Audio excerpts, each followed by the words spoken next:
ओम शांति। प्रिय आत्माओं, बहनों और भाइयों, आज का विषय है पहचान। आज सोशल मीडिया पर मधुबन के पांडव भवन से लिखा गया पत्र पढ़ा, जिसमें लिखा था कि कुछ यज्ञ विरोधी लोग ब्रह्मा बाबा के शांति स्तंभ को तोड़कर नया बनाना चाहते हैं। इसलिए पूरे ब्राह्मण परिवार से करबद्ध निवेदन है कि इनके विरोध में आवाज़ उठाएं। इस पत्र के साथ पांडव भवन के 80 से ज़्यादा निवासियों के पत्र संलग्न हैं। पांडव भवन वाले ये भी लिखते हैं कि आप सभी इन मनमत वाले भाइयों के समूह को पहचान लें। यह 80 से ज़्यादा पत्र लिखने वाले भाई ब्राह्मण परिवार से क्या उम्मीद रखते हैं? जब तुम स्वयं ही हिम्मत नहीं करते हो तो तुम्हारी मदद को आएगा कौन? यदि किसी में हिम्मत है तो कहो कि शांति स्तंभ को तोड़ना है तो ये काम हमारी लाशों पर करना होगा। फिर देखो तुम्हारी मदद के लिए बाबा किस किस को लाकर खड़ा करते हैं। तुम खुद ही अपने पत्र में कायरों की तरह गिड़गिड़ा रहे हो। स्वयं के साथ बाप दादा को भी शर्मसार कर रहे हो। लड़ाइयाँ ऐसे नहीं लड़ी जाती। सन 78 की एक घटना सुनाता हूँ। दिल्ली में उस दौरान वीरेंद्र देव दीक्षित के कारण काफ़ी उठक पटक हो रही थी। वातावरण अशांत बनता जा रहा था। बाप दादा की बदनामी हो रही थी। जो भी वीरेंद्र से एक बार बात कर लेता उसे सेंटर पर नहीं आने देते थे और वह मुरली सुने बिना रह नहीं पाते थे।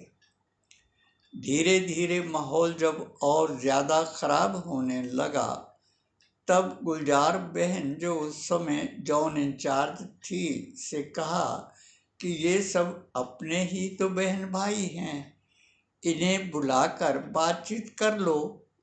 उनकी गलती हो तो उन्हें बता दो, यदि स्वयं की गलती हो तो उसे सुधार लो। गुलजार बहन ने बात करने से साफ मना कर दिया।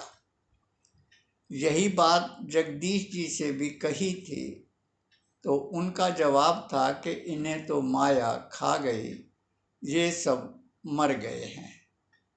जब यहाँ भी दाल नहीं गली तो मधुबन में पत्र लिखा। मधुबन से जवाब आया कि आप मधुबन आ जाओ। साथ में यह भी लिखा था कि गुलजार बहन से मिलकर आना। दिल्ली के पांडव भवन जाकर गुलजार बहन से मिला। उन्हें बताया कि मुझे मधुबन जाना है तो बोली, ऐसे कैसे चले जाओगे? मैंने उन्हें मधुबन का पत्र दिखाया। फिर वह बोली तो कुछ नहीं, लेकिन 2-4 दिन बाद मधुबन से दूसरा पत्र आया कि आप पांडव भवन में अभी कुछ दिन क्लास करो। मधुबन जाने का रास्ता भी बंद हो गया। जब कोई रास्ता नहीं बचा तो आमरण अनशन का संकल्प उठा। मधुबन को 15 दिन का नोटिस देकर सूचित किया कि अब मैं आपसे दिल्ली में ही बात करूंगा, वरना इस तारीख को दिल्ली के पांडव भवन के सामने आमरण अनशन पर बैठ जाऊंगा। मधुबन में पत्र मिलते ही टेलीग्राम पर टेलीग्राम आने लगे, मधुबन के लिए बुलाने लगे।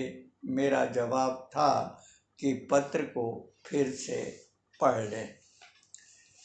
मैं अनशन पर न बैठ पाऊँ इसके लिए दिल्ली के महारथियों ने अपना पूरा जोर लगाया था, पुलिस की खातिरदारी की थी, किसी को मेरे घर भेजकर धमकाया था और कहा था कि आप अनशन करने आ तो रहे हो, सोच समझ कर आना, क्योंकि वहाँ दो दो ऑलराउंडर हैं। यह सुनने के बाद जब वह जाने लगे तो मैंने कहा कि मेरा संदेश भी लेते जाओ और ऑलराउंडर को बताओ कि गणेश अपना कफन साथ ला रहा है। अनशन 8 दिन चला। दिल्ली वालों ने एड़ी चोटी का जोर लगाकर अनशन तोड़वाने का प्रयास किया। जब दिल्ली वालों को सफल न होते देख मधुबन समझ गया कि दिया तूफान पर भारी पड़ रहा है, तो मधुबन से दादी जानकी, सुदेश बहन जी जो विदेश सेवा पर उपस्थित है, और निर्वैर भाई को दिल्ली आना पड़ा था और लिख कर देना पड़ा था कि तुम्हारी हर बात सुनी जाएगी और उसका समाधान किया जाएगा। इसके पश्चात अनशन की समाप्ति हो गई।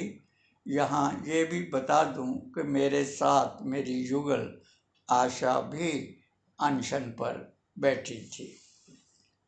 ये घटना इसलिए सुनाई कि उस समय मैं ना तो किसी के आगे गिड़गिड़ाया था और ना ही ब्राह्मण परिवार से मदद की गुहार लगाई थी। हिम्मत मैंने की थी, मदद बाप ने दी थी और कुछ आत्माएं साथ आकर खड़ी थी।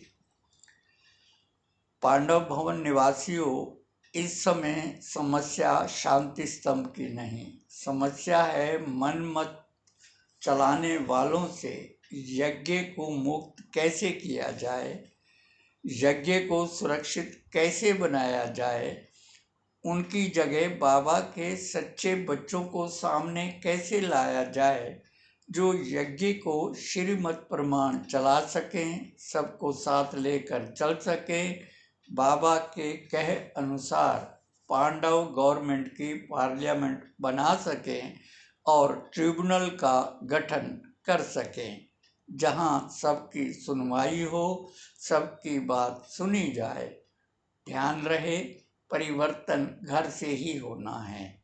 आज करो या कल परिवर्तन तो होगा ही, होकर ही रहेगा। अच्छा, ओम शांति। शिव संदेश वाहक शिव शक्ति पांडव सेना।